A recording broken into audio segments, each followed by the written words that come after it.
तो फाइनली ढूंढ ही लिया आपने। हाँ, मुझे उम्मीद थी ढूंढ लोगे। तो आज की इस वीडियो में मैं कवर करने वाला हूँ कक्षा 8 गणित अध्याय 2 की प्रश्नावली 2.4। लास्ट वीडियो में हमने कवर किया था प्रश्न 1 से लेकर 5 तक। आज कवर करेंगे प्रश्न 6 से लेकर 10 तक। मेरा नाम है विजय, आप देख रहे हैं सीसीएल क्लास। तो चलिए शुरू करते हैं प्रश्न नंबर 6 से। प्रश्न नंबर 6 के हमारे पास महुली गांव में एक तंग आयताकार भूखंड विद्यालय बनाने के लिए सुरक्षित है। इस भूखंड की लंबाई और चौड़ाई में 11:4 है, यानी कि 11:4 का क्या है अनुपात। एक आयताकार क्या विद्यालय बनाना उनको, और जो अनुपात है वो क्या है 11:4, लंबाई और चौड़ाई का अनुपात। गांव पंचायत को इस भूखंड की बाढ़ कराने में ₹100 प्रति मीटर की दर से प्रति मीटर की दर से 75,000 व्यय करने होंगे। भूखंड की माप ज्ञात कीजिए। तो हमें क्या है भूखंड, इस भूखंड की लंबाई और चौड़ाई बतानी है। यदि अगर हम इसके चारों तरफ अगर तार लगाए तो कितना खर्चा आता है हमारे पास, कुल खर्चा आता है 75,000 रुपए। और 1 मीटर, यानी कि अगर 1 मीटर तार लगाएंगे तो उसमें कितना खर्चा आता है 100 मीटर। तो मान लेते हैं हम कि जो लंबाई है आयताकार की, माना आयताकार विद्यालय की लंबाई या फिर भूखंड की लंबाई हमने क्या मान ली 11x मान ली। तो चौड़ाई क्या हो जाएगी, फिर इसकी चौड़ाई हो जाएगी हमारे पास 4x। अब परिमाप क्या होता है आयताकार का, यानी कि उसके चारों तरफ एक चक्कर लगाना। तो इसका फॉर्मूला क्या होता है हमारे पास, परिमाप का फॉर्मूला होता है 2 ब्रैकेट लंबाई जमा में चौड़ाई।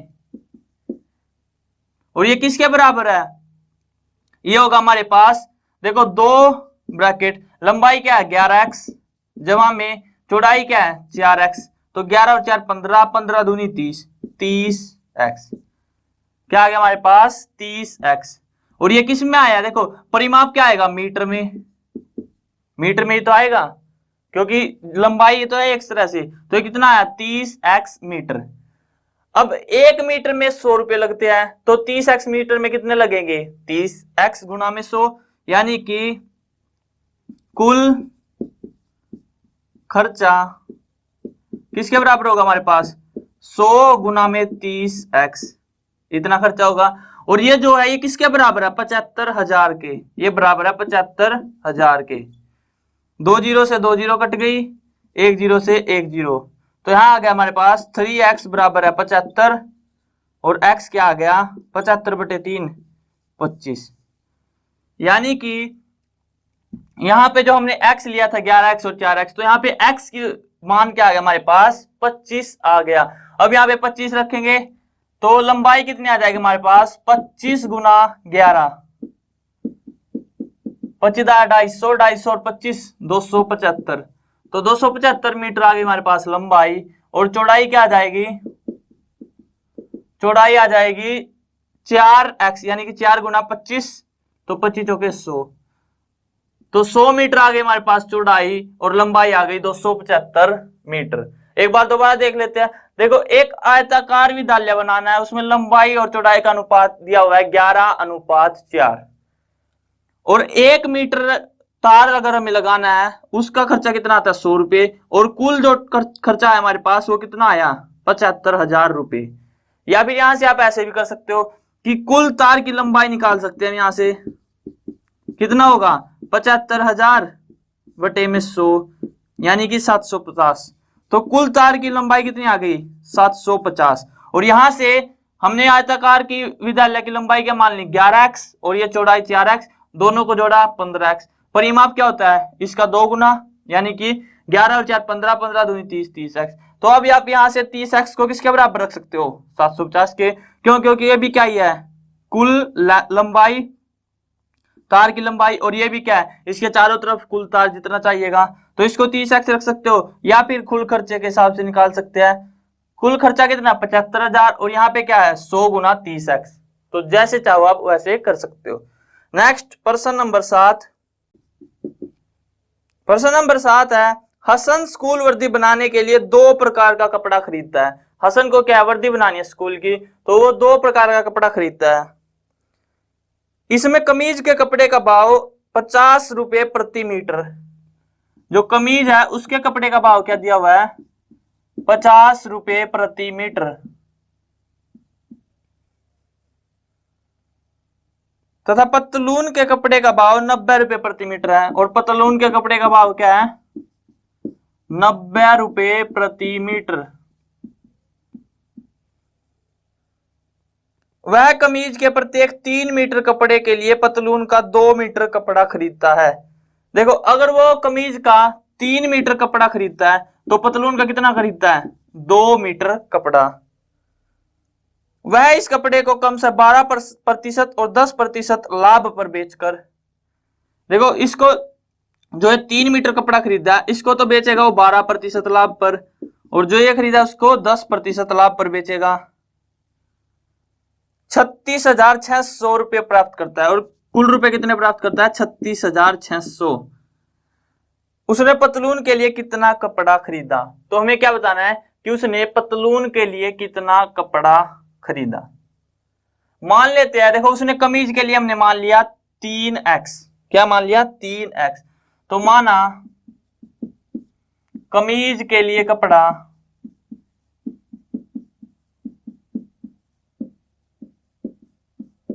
क्या मान लिया हमने, 3x। और इसी तरह से हम क्या मान लेंगे, पतलून के लिए मान लेंगे कपड़ा, वो क्या मान लिया हमने, वो मान लिया 2x। क्यों, क्योंकि अनुपात दिया हुआ है 3:2। उसके बाद यहां पे देखो 50 रुपए प्रति मीटर है, और कितना कपड़ा खरीदा, 3x। तो कुल रुपए कितना हो गया, यहाँ पे कमीज के कुल रुपए हो गए हमारे पास 3x गुना 50, यानी कि 150x, 150 रुपए हो गए। और इसी तरह से पतलून के लिए कुल रुपए कितने हो गए, 90 गुना में 2x, यानी कि 180x। इस पे क्या उसने कपड़ा खरीदा। अब उसने 12% लाभ पर बेच दिया ये कपड़ा, यानी कि जो कमीज के लिए खरीदा था। टोटल रुपए कितने हुए, 150x। इसका क्या हमें 12% लाभ चाहिए, तो क्या करेंगे, इसको करेंगे, यानी कि 150x गुना में 112/100। 1 0 से 1 0 कट गई। अब देखो 15 दूनी 30, 3, 15 एकम 15 और 3 18, 1 15 और 1 16 बटे में 10x। 1 0 से 1 0 कट गई, यानी कि ये क्या आ गया, 168x। क्या आ गया हमारे पास, ये 168x।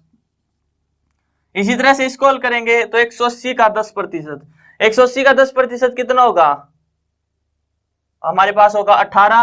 तो 18 और जोड़ देंगे इसमें, यानी कि 198। देखो पतलून के लिए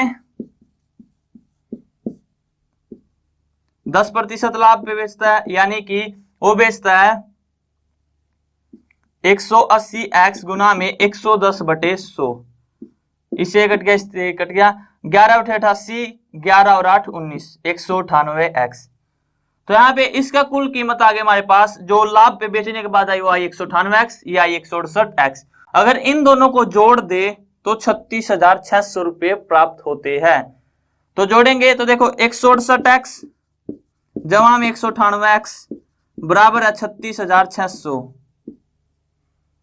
8 और 8 16, हासिल 1, 9 6 15 1 16, 3, 366x बराबर है 36600। ये देखो ये किस पे जाएगा, तो x आ जाएगा हमारे पास 36,600 बटे में 366, ये चला जाएगा 100 पे। तो x क्या आ गया, 100। और अब हमसे पूछा क्या था, हमसे पूछा था पतलून के लिए कितना कपड़ा खरीदा।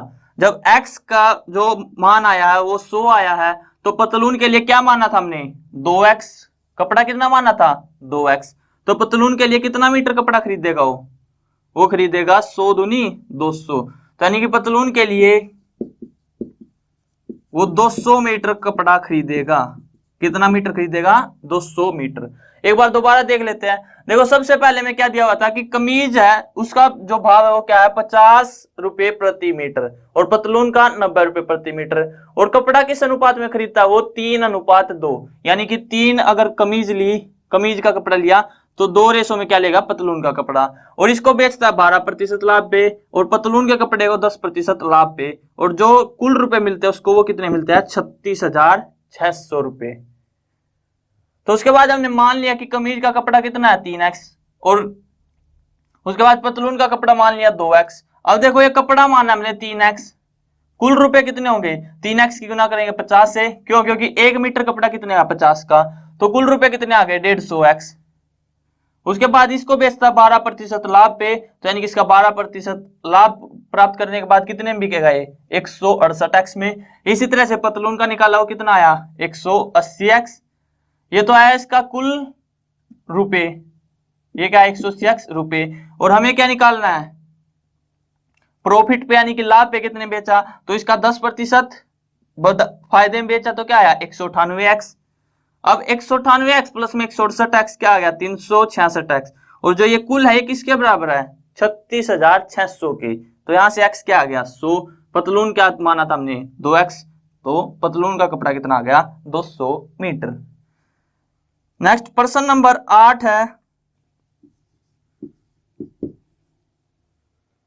हिरण के एक झुंड का आधा भाग मैदान में चल रहा है। हिरण का एक झुंड है जिसका आधा भाग क्या है मैदान में चल रहा है और शेष का 3/4 पड़ोस में ही खेल कूद रहा है।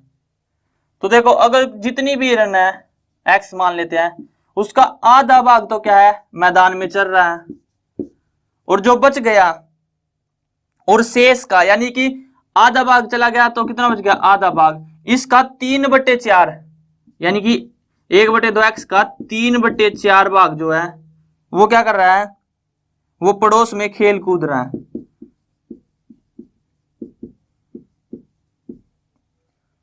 शेष बचे 9 हिरण एक तालाब में पानी पी रहे हैं, झुंड में हिरणों की संख्या ज्ञात कीजिए। तो जो शेष बच गए वो कितने हिरण बच गए 9। देखो यहां से हमने मान लिया कि हिरण के एक झुंड की संख्या कितनी है, यानी कि उसमें हिरणों की संख्या कितनी है x, तो हिरणों की संख्या मानी x। अब प्रश्न के अनुसार क्या कहा है कि आधा भाग तो क्या है चल रहा है, झुंड का आधे जो हिरण है वो तो चल रहे हैं। अब जो बच गए शेष उसका 3/4 भाग क्या है खेल रहा है, तो इसका 3/4 क्या होगा 1/2x का 3/4 यानी कि 3/8x। 3/8x क्या है खेल रहा है और बाकी बचे 9 हिरण क्या है बच गए जो क्या है पानी पी रहे हैं।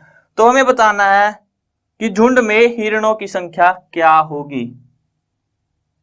तो देखो शेष कितने हिरण बच गए, शेष बच गए अगर हम 1/2x में से 3/8x घटा दे तो वही तो बचे शेष हिरण, तो यानी कि शेष हिरण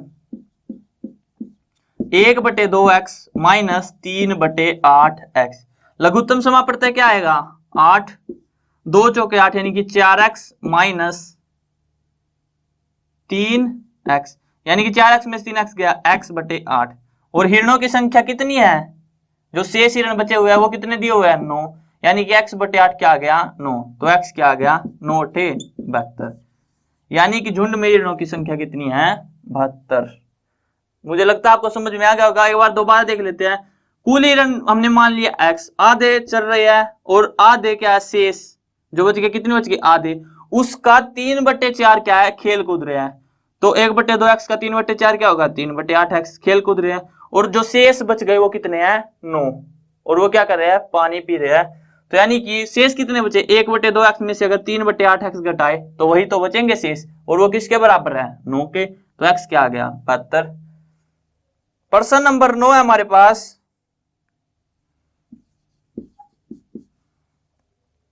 दादाजी की आयु अपनी पोत्री की आयु की 10 गुनी है। यदि उनकी आयु पोत्री की आयु से 54 वर्ष अधिक है तो उन दोनों की आयु ज्ञात कीजिए।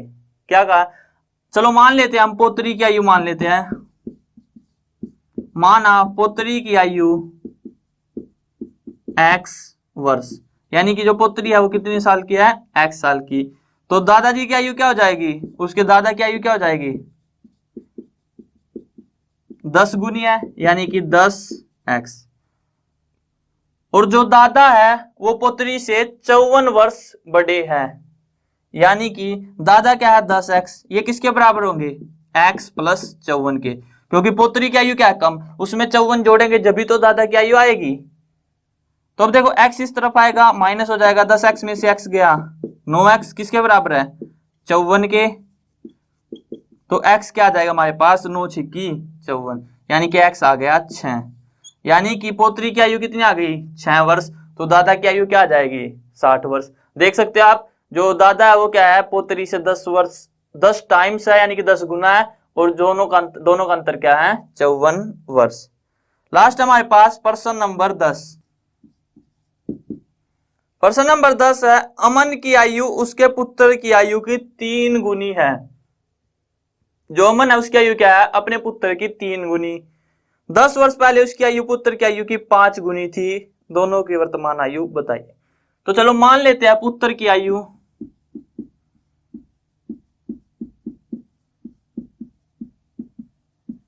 पुत्र की आयु मान ली हमने x वर्ष। तो प्रश्न में क्या दिया हुआ है, अमन की आयु उसके पुत्र की आयु की 3 गुनी है। तो ये क्या हमने अमन के पुत्र की आयु मान ली x, तो अमन की आयु क्या होगी,